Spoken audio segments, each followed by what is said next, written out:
안녕하세요. 시내가 책방입니다. 저는 책방지기 한 걸음씩입니다. 오늘은 지난 시간에 이어 크레이그 바르톨로뮤와 마이클 고인이 공저한 성경은 드라마다 중에서 막간을 정리해서 읽어드리도록 하겠습니다. 막간, 끝을 기다리는 하나님 나라 이야기, 신구약 중간기. 막간이라 할 수 있는 이 신구약 중간기는 말라기와 마태복음 사이에 400년간의 이스라엘 역사라고 할 수가 있습니다. 디아스포라 유대인들은 이스라엘이 전체적으로 여전히 포로 생활을 하고 있다고 믿고 있었고, 문화적, 종교적 구별됨을 유지하기 위한 노력의 일환으로 안식일 예배와 기도, 성경 연구를 위한 회당을 지었습니다. 토라가 삶의 기초였고 어디에 있든 성전을 경외하고 그 미래의 영광과 소망을 갖고 살고 있었습니다. 이 당시에 유대인의 삶을 지탱해 주었던 것이 5가지 신조가 있는데요. 첫째는 이스라엘은 세상의 창조주, 역사의 통치자이신 한 하나님을 믿는다는 유일신론과, 둘째는 하나님이 특별한 목적을 위해 이스라엘을 택하셨다는 선택에 대한 믿음, 셋째는 율법, 즉 토라와 관련된 이스라엘의 삶의 방식을 지도하기 위한 율법을 주시고 지키면 복을 약속해 주셨다고 믿는 그 율법이었습니다.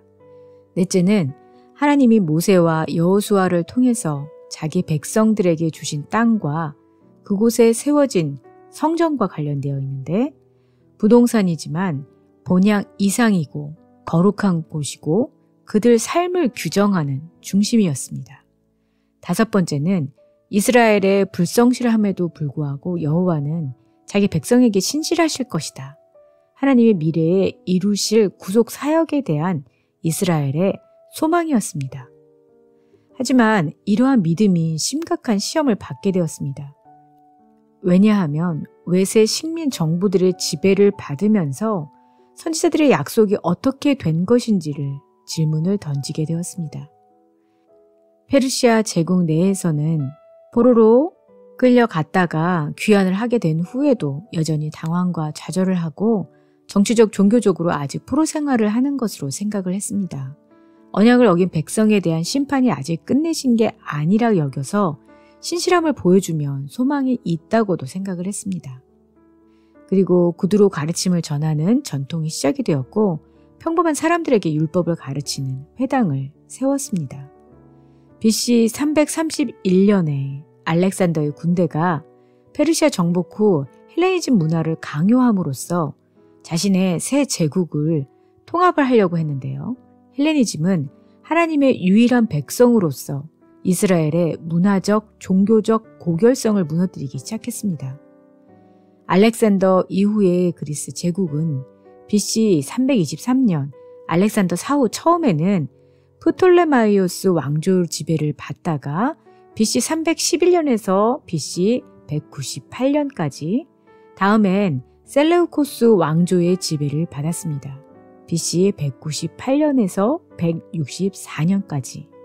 셀레우코스 가에 안티오쿠스 에피파네스 4세 때 로마의 조공과 민족적 내부 분열의 위험으로 그는 종속국을 침략해서 자기 빚을 갚기 위한 약탈과 종속국의 헬레니즘 문화를 받아들이도록 강요를 했습니다.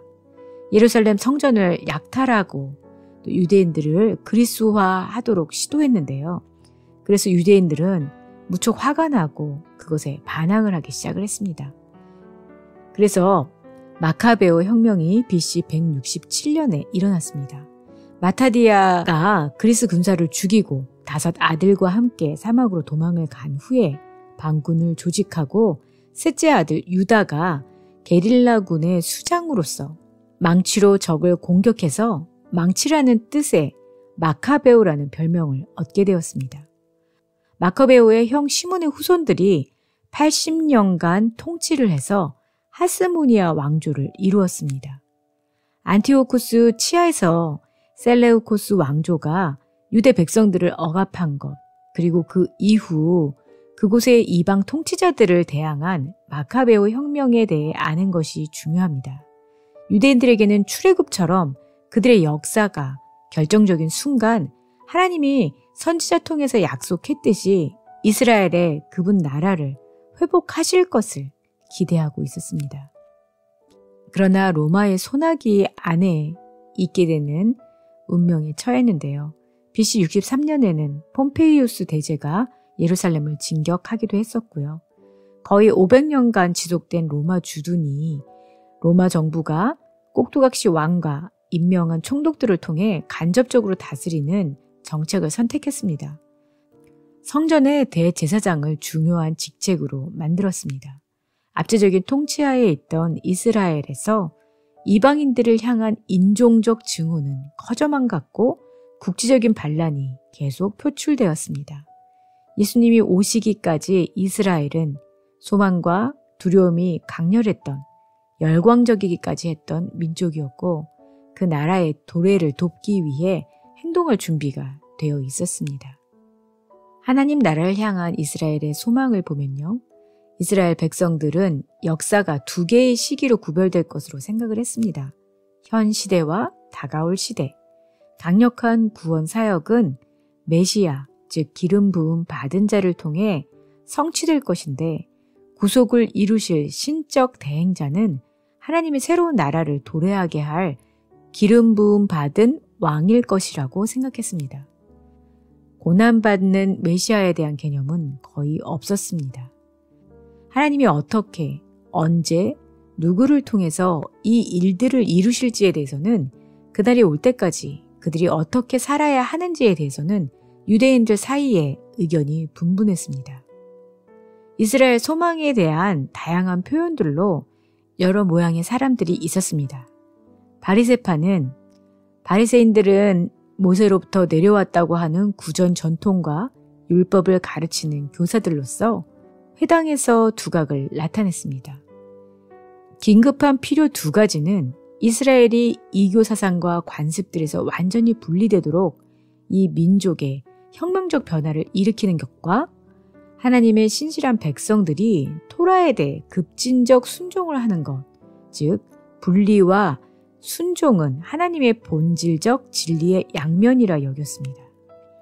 바리새인들이 성공적이었던 이유는 해방에 대한 갈망, 토라에 대한 충성, 하나님이 자기 백성을 다스리시는 새로워진 나라를 향한 오랫동안 견지하고 있던 소망이라는 이스라엘 백성들의 깊은 갈망을 드러내어 주었기 때문입니다. SNF파도 있었는데요. 체제 내 활동보다는 물러나는 길을 택했습니다. 자신들만이 진정한 이스라엘이요, 성경의 약속을 받은 자요, 하나님의 해방군의 선봉이라고 믿었습니다. 쿰란에서 대안적인 공동체를 이루기 위해 물러났고요. 성경 연구, 기도, 철저하게 토라를 따르고 토라를 신실하게 지키면 하나님이 이스라엘의 운명을 회복시키실 것이라고 믿었습니다. 사두개파와 제사장들은 공식적인 율법 교사이자 주류 유대 종교의 공인된 대표자들이었습니다. 바리새파와 함께 최고 의회인 사데드린의 구성원들이었습니다. 혁명 정신은 전혀 없었고요. 변화에 대한 갈망도 없었습니다. 그들의 권력은 정확히 로마인들과 협력함으로써 확립되었고 그러기에 현 상태에 유지할 이유는 충분했었습니다. 열심당들도 있었는데요.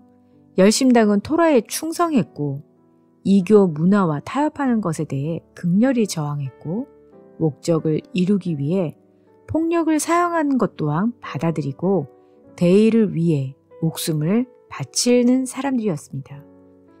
백성들을 해방시키고 이교 문화로 오염된 땅과 성전을 깨끗게 하기 위해 무장혁명에 열심히 참여한 열심당 그룹이 많이 있었습니다. 구성원들을 시카리, 즉 단검을 지닌 사람이라고 불렀습니다. 예수님의 제자 중 하나도 열심당원 시몬이라고 언급되어 있습니다. 보통 사람들은 이 시기 유대인들 대부분들은 어느 당에도 속하지 않았고 이스라엘의 50만 정도, 300만 정도의 사람들은 로마 제국 전역에 흩어져 살았습니다. 이들을 디아스포라라고도 했죠. 대부분 하나님이 이교도 압제자들에게서 자기 백성을 구원하러 오실 날을 고대하고 있었습니다. 약속된 메시아는 그들이 품은 갈망의 초점이었습니다. 오실 때까지 그날을 앞당기시도록 신실한 백성이 되려고 회당에서 토라를 배우고 순종하려 하고 절기를 지키고 기도, 음식법, 안식일을 지키고 할례를 하며 소망 가운데서 기다리는 사람들이었습니다. 네, 말라기와 마태복음 사이에 약 400년간의 그 사이의 시간 동안 이스라엘 백성들은 혼란스럽고 두렵고 이상하게 여기며 괴로운 시간들을 보냈었습니다. 그들이 스스로가 잘못한 것에 대한 인정과 그리고 다시 율법을 잘 지키면 하나님께서 그들의 메시아를 보내셔서 단번에 이방의 압제에서 구원해 주실 것이라고 믿는 사람들이 대부분이었습니다. 네, 막간의 내용을 살펴봤는데요. 다음 시간에는 사막, 왕의 오심을 정리해서 읽어드리도록 하겠습니다. 그럼 다음 시간에 뵐게요. 안녕히 계세요.